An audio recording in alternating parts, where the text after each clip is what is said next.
Assalamualaikum warahmatullahi wabarakatuh. Perkenalkan, nama saya Afgan Kurniawan, NPM 210120101025. Di sini saya akan mencoba menjelaskan tentang bagaimana membaca data pada aplikasi Statistik Kingdom dan cara-caranya sebagai syarat UAS mata kuliah analisis multivariat.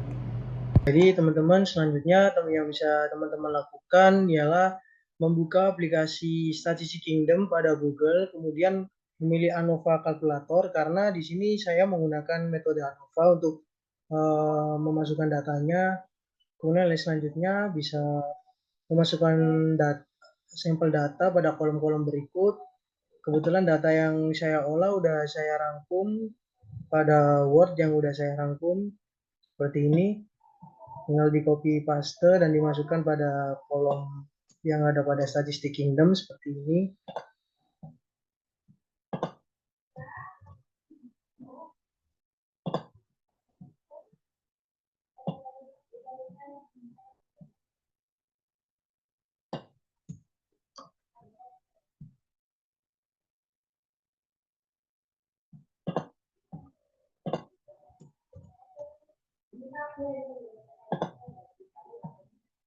Oh ya, jadi yang pertama, yang variabel yang saya masukkan terkait dengan kepuasan pelayanan pada aplikasi belanja online.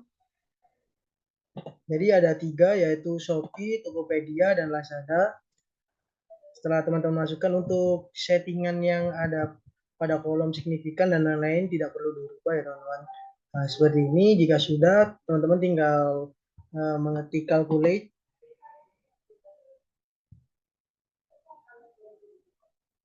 Nanti secara otomatis nilainya akan muncul seperti ini. Jadi yang pertama, kalkulator mengabaikan sel kosong atau sel numerik. Ini ya teman-teman.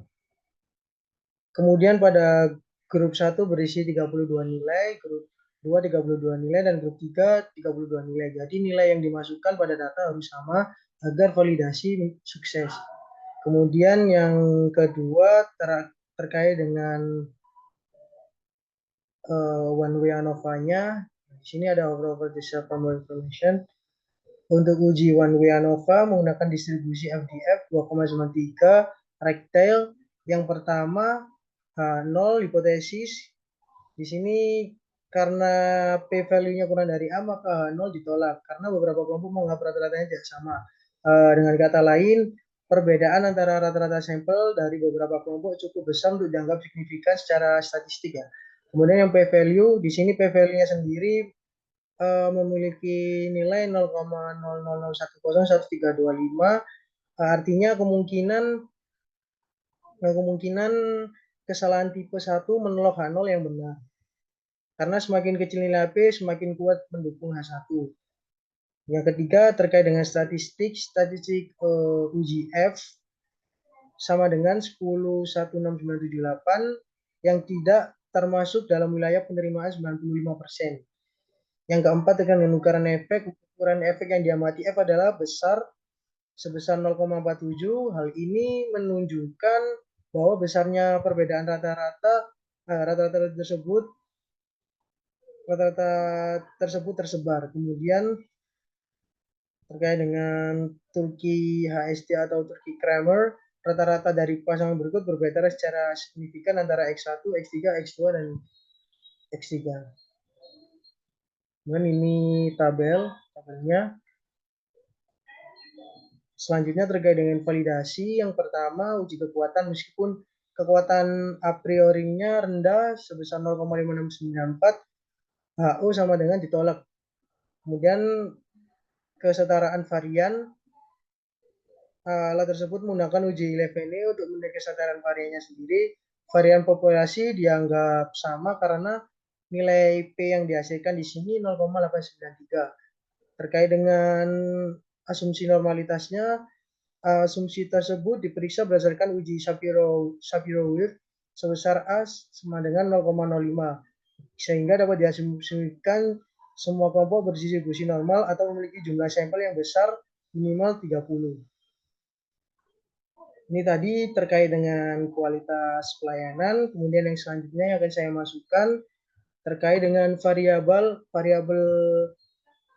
tingkat kepuasan pelanggan dalam event diskon yang ada pada aplikasi Shopee, Lazada, dan Tokopedia. Nah, ini datanya bisa kita masukkan lagi terlebih dahulu secara manual. Ini bisa dihapus dulu, clear, masukkan lagi secara manual seperti ini ya teman-teman.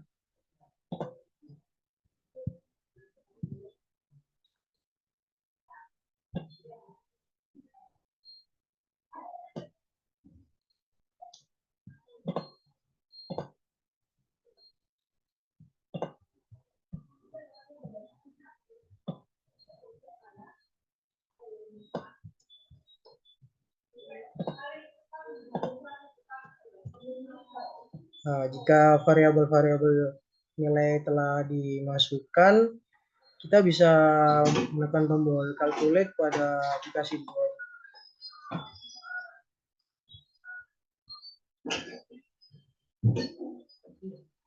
Nah, kemudian muncul seperti ini hasilnya.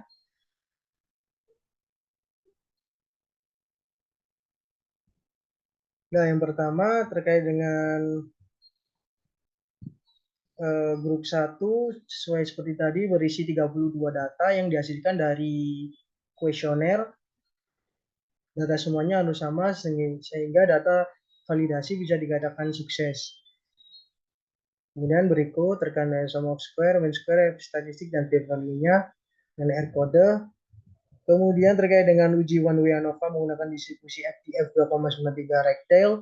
Yang pertama H0 hipotesis, karena p-value kurang dari A maka H0-nya ditolak karena beberapa kelompok menganggap rata-ratanya tidak sama.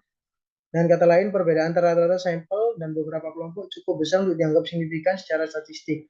Kemudian selanjutnya p-value-nya sama dengan 51203 dan terbatas. Artinya sendiri kemungkinan kesalahan tipe 1 menolak H0 yang benar. Kemudian setelah dengan statistiknya, uji statistik F sama dengan 23.004.789 yang tidak termasuk dalam wilayah penerimaan 95%. Kemudian ukuran efeknya sendiri yang diamati F adalah sebesar 0,71. Selanjutnya Turki HSD dan Turki Kramer-nya rata-rata dari pasangan berikut berbeda secara signifikan. Dan kemudian berikut terkait dengan tabel yang ada. Kemudian selanjutnya terkait dengan validasi. Yang pertama terkait dengan uji kekuatan, meskipun kekuatan a priori-nya rendah sebesar 0,5694, H0-nya ditolak. Kemudian kesetaraan varians, alat tersebut menggunakan uji Levené untuk menilai kesetaraan varian. Varian populasi dianggap sama karena nilai P sama dengan 0,0814. Karena kemudian kekuatan uji Levené-nya dianggap lemah ya di sini karena nilai P value-nya sendiri 0,0814. Selanjutnya ukuran kelompok dianggap serupa. Uji ANOVA pada data ini dianggap kuat terhadap asumsi homogenitas varian ketika ukuran kelompoknya sama. Disarankan untuk mempertimbangkan ANOVA Kruskal atau Wallis pada uji non parametrik. Selanjutnya asumsi normalitas. Asumsi tersebut diperiksa berdasarkan Shapiro-Wilk di mana A sama dengan 0,05 diasumsikan sebagai kelompok berdistribusi normal atau memiliki jumlah sampel yang besar minimal 30. Berikut terkait dengan tabelnya. Oke, begitu terkait dengan penjelasan penggunaan statistik Kingdom pada web. Kurang lebihnya saya mohon maaf. Wassalamualaikum warahmatullahi wabarakatuh.